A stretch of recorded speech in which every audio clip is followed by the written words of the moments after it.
Hello everyone, welcome to study Medha academy. आज हम वापस से आपके लिए वोकैबुलरी की क्लास लेके आए हैं। सबसे पहले ये वोकैबुलरी की जो क्लास है ये इम्पॉर्टेंट है सभी कॉम्पिटिटिव एग्ज़ाम्स के लिए। जो इंग्लिश का सेक्शन होता है कॉम्पिटिटिव एग्ज़ाम्स में, उनमें वोकैबुलरी बहुत काम आती है। आपको ऐसे 2-4 क्वेश्चंस पेपर में ज़रूर मिलेंगे जहाँ पे आप सिर्फ अपनी वोकैबुलरी से उन क्वेश्चंस को आंसर करेंगे।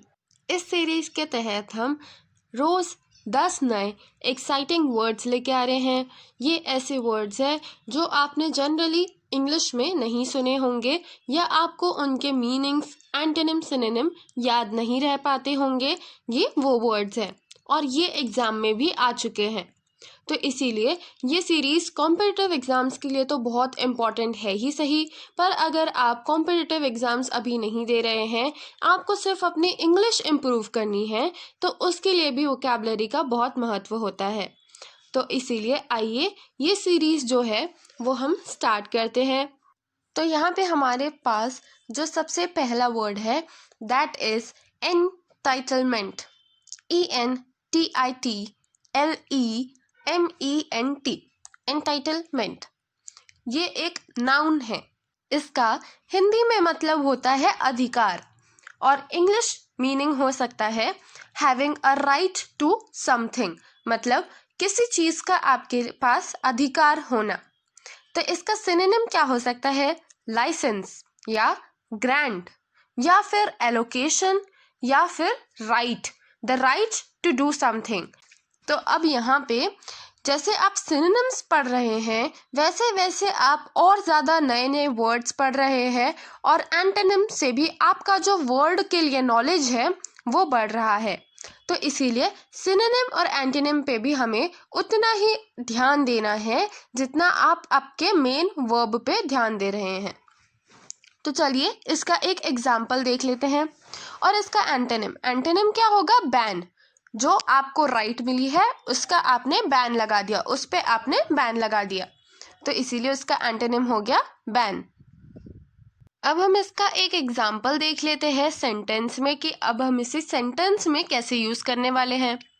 तो इसीलिए यहाँ पे एक सेंटेंस लिखा है, the government gives individual entitlement to backward class for the right to education. तो इसका मतलब क्या हुआ कि जो गवर्नमेंट है वो बैकवर्ड क्लासेस को अधिकार दे रही है, किसका? फॉर राइट टू एजुकेशन, मतलब पढ़ने लिखने का उनको भी समान अधिकार मिल रहा है। अब हमारे पास नेक्स्ट वर्ड है एलिजेडली। इसका हिंदी में मतलब होता है आरोपित या तथाकथित। तो अब यहाँ पे इंग्लिश में मतलब भी लिखा है, वो भी हम पढ़ लेते हैं। Something claimed without any proof, मतलब जब हम किसी चीज़ को बिना किसी प्रूफ के बोल देते हैं या आरोपी घोषित कर देते हैं तो उसको हम बोलते हैं एलिजेडली। इसके सिनोनिम्स क्या हो सकते हैं? रिपोर्टेडली या प्रिज्यूमेबली या अपेरेंटली या ऑस्टेंसिबली। इन सब का मतलब यही होता है कि हमने बिना किसी जांच पड़ताल के किसी को क्लेम कर दिया या किसी को आरोपी घोषित कर दिया तो हम उसे बोलते हैं एलिजेडली। इसके एंटोनिम्स क्या हो सकते हैं? एक्यूरेटली या डेफिनेटली या फिर अश्योरेडली, मतलब हम किसी तथ्य के साथ ये कह रहे हैं, एक्यूरेट कह रहे हैं, सही कह रहे हैं, डेफिनेटली कह रहे हैं, तब हम उसको बोलते हैं कि ये एंटोनिम होगा एलिजेडली का, मतलब उल्टा हो जाएगा। अब हम इसका एक एग्जाम्पल देख लेते हैं, सेंटेंस में हम इसको कैसे यूज़ करते हैं। तो जैसे यहाँ पे लिखा है, police arrested 3 people for allegedly stealing money from bank. मतलब उन्हें पता नहीं था कि ये वही इंसान है, बट देन उनको शक था, इसीलिए पुलिस ने उन तीनों को अरेस्ट कर लिया। Now the next word is exaggerate. EXAGGERATE, exaggerate। ये एक वर्ब होता है और इसका हिंदी में मतलब होता है बढ़ा चढ़ाकर बोलना, और इंग्लिश में हम इसको बोल सकते हैं saying something beyond the limits, मतलब हम उस चीज को अगर बढ़ा चढ़ा के नमक मिर्ची लगाकर जो हम बोलते हैं, अगर हम वैसे कुछ चीज बोलते हैं तब हम उसे बोलते हैं कि हमने उस टॉपिक को एग्जैजरेट कर दिया। मतलब उसका इतना सिग्निफिकेंस तो था ही नहीं जितना हमने उसे बता दिया। अब इसका सिनोनिम क्या होगा? ओवर स्टेट, ओवर वैल्यू या मैग्नीफाई। मतलब किसी चीज को ज्यादा बता देना या मैग्नीफाई करके बताना, जूम करके बताना। और इसका एंटोनिम क्या होगा?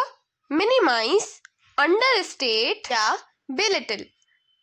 तो अब इसका हम एग्जाम्पल देख लेते हैं कि अगर हम इस वर्ड को सेंटेंस में यूज करेंगे तो वो कैसे होगा। तो यहाँ पे जैसे लिखा है, the teacher always exaggerates to explain the chapter adequately। मतलब आपने देखा होगा कि जो टीचर्स है वो एक ही चीज को बार बार या बढ़ा चढ़ा कर बताती हैं ताकि आपको अच्छे से डिटेल में समझ में आए। अब next word is downpour. DOWNPOUR, downpour. ये एक नाउन है और इसका हिंदी में मतलब होता है मूसलाधार बारिश होना। मतलब रेन हेवीली या हेवी रेन। इसका सिनोनिम होगा rain storm, thunder storm, deluge, torrent of rain. तो मतलब जब भी बहुत ज्यादा जोर से बारिश होती है तब हम उसको बोलते हैं डाउनपोर। इसका एंटोनिम होगा ड्रिजल या स्प्रिंकल। ड्रिजल या स्प्रिंकल हम उस चीज को बोलते हैं जब ना के बराबर बारिश हो रही होती है, बस पानी के छींटे आ रहे होते हैं, उस चीज को हम ड्रिजल या स्प्रिंकल बोलते हैं। अब हम इसका एक एग्जाम्पल देख लेते हैं कि हम सेंटेंस में इसका यूसेज कैसे करेंगे। The city affected by floods due to downpour. मतलब जब बहुत ज्यादा बारिश हुई और उसके कारण फ्लड आ गया तो उस फ्लड ने सिटी को अफेक्ट करा। अब हम अपने नेक्स्ट वर्ड की ओर बढ़ते हैं।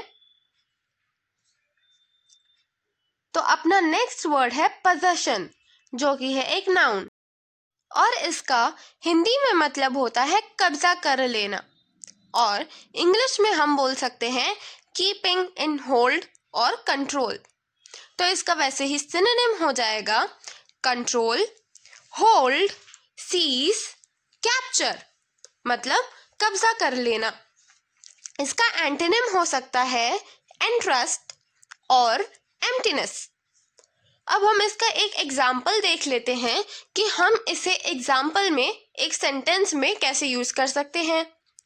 The land mafias always want to possess more land illegally.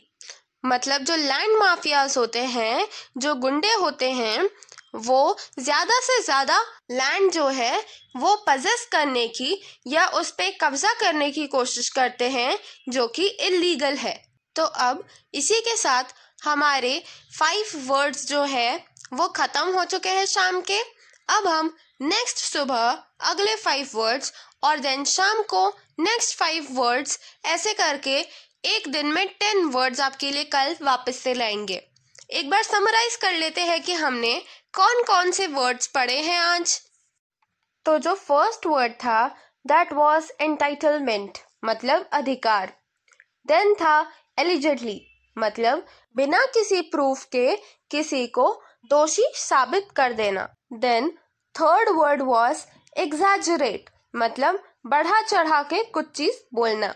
और फोर्थ वर्ड था डाउनपोर, मतलब बहुत ज्यादा जोर से मूसलाधार बारिश होना। और जो लास्ट वर्ड था दैट वाज पोजेशन, मतलब कब्जा कर लेना। तो ये थे हमारे 5 वर्ड्स जिनके हमने एंटोनिम, सिनोनिम, यूसेज और हिंदी इंग्लिश मीनिंग्स देखे। तो आई होप आपको ये सारे वर्ड्स क्लियर हो गए होंगे।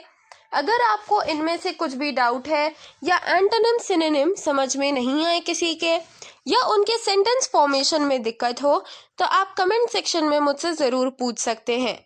आई होप आपको ये वोकैबलरी वाली सीरीज़ जो है इंटरेस्टिंग लग रही होगी और ज़्यादा मज़ा आ रहा होगा, साथ साथ आपकी पढ़ाई भी हो रही होगी। अगर आपको ऐसी वीडियोस हेल्पफुल लगती हैं तो आप हमारे चैनल स्टडी मेधा एकेडमी को सब्सक्राइब करिए और हमारी वेबसाइट भी एक बार विजिट करिए। Thank you so much for watching this video till the end. Please like, share and subscribe.